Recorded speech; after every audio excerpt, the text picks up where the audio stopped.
and welcome to another Mobycon Academy Spotlight session where we shine the light on the unseen heroes of the Dutch transportation system. And today we're going to talk about access to bikes with Claire. And Claire is our summer intern over from North Carolina. And when you arrived here, you noticed something funny about the bikes. It's true. Well, What did you see? Thank you for having me. I'm excited to be here. Being in Delft, they have bikes everywhere with a Delft blue wheel on them. And I was Sounds like, nice. What is that? And it is a bike share program. Or not bike share perhaps, but a bike membership.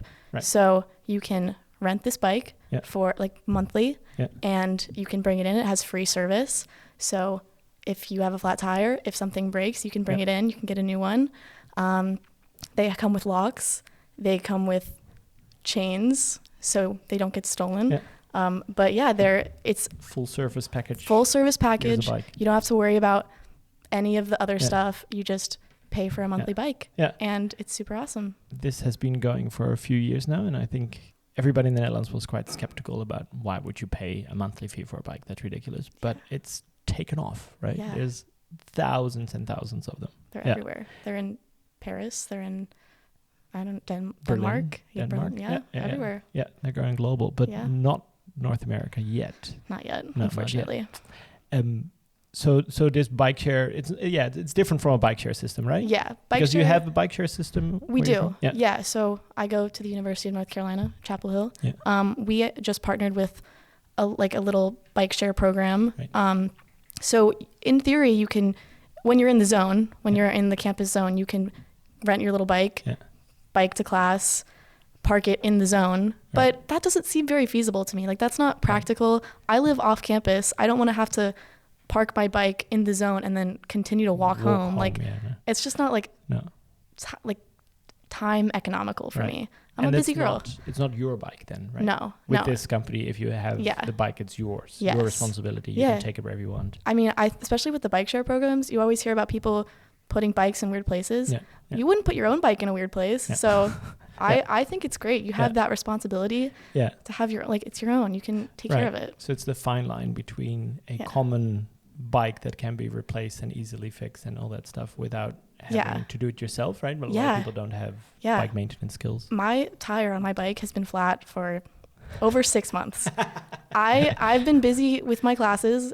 Life gets in the way, and changing my tire has not been something that has been a priority. It's not high up on the list yet. But I love my bike, and I'm sad that I haven't had to change my tire yet. But if I had a bike membership program, I could easily just take it in, get a new bike, be riding the next day or the same day. Nice. Just to be clear, this is not an advertisement for this company, but it's just an observation about a different ownership model. It's very successful, and I think if we could produce that somewhere else, so that was the first question. What is it, right? Full service bike membership on the border between bike share and personal bike. Yeah. Then do we need it? Why is this? Why would this be an added value in North America? I think it would really increase the feasibility of biking and therefore the comfortability of it and kind of just the biking culture. Yeah. There's not a lot of biking culture right now. People are afraid. There's infrastructural challenges. But a lot of college towns they're working towards that. They're smaller cities in a way. Yeah. And so you have more walking areas, more walking paths. So not as many cars. You feel more comfortable to bike. Yeah. And I think having more bikes and having easier access to them where you don't have to go onto Facebook Marketplace and find a bike that may or may not be broken. Yeah. So you know exactly what you're getting with a bike membership and then you can, repair it. And it makes it more easy for people to use.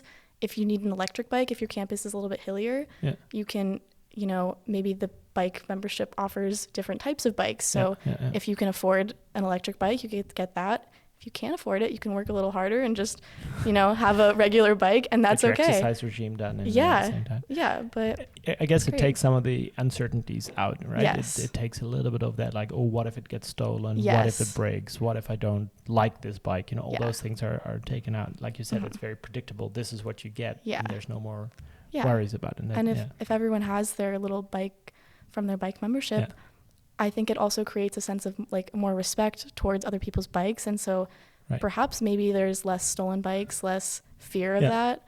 That'd be nice. It would be nice. Is there anything stopping this specific company or another bike membership? A nice way to say to phrase it, a bike membership company from entering the US market. Do you reckon there is enough market for it? Would people be interested? I'm interested, but I think I'm biased. I think that there is totally. It's just enough, or you just need that first step to be taken. Spark. I mean, maybe partnering with college campuses or like localities. I know that the bike share on our campus, they partnered with us. So, I mean, it's not crazy.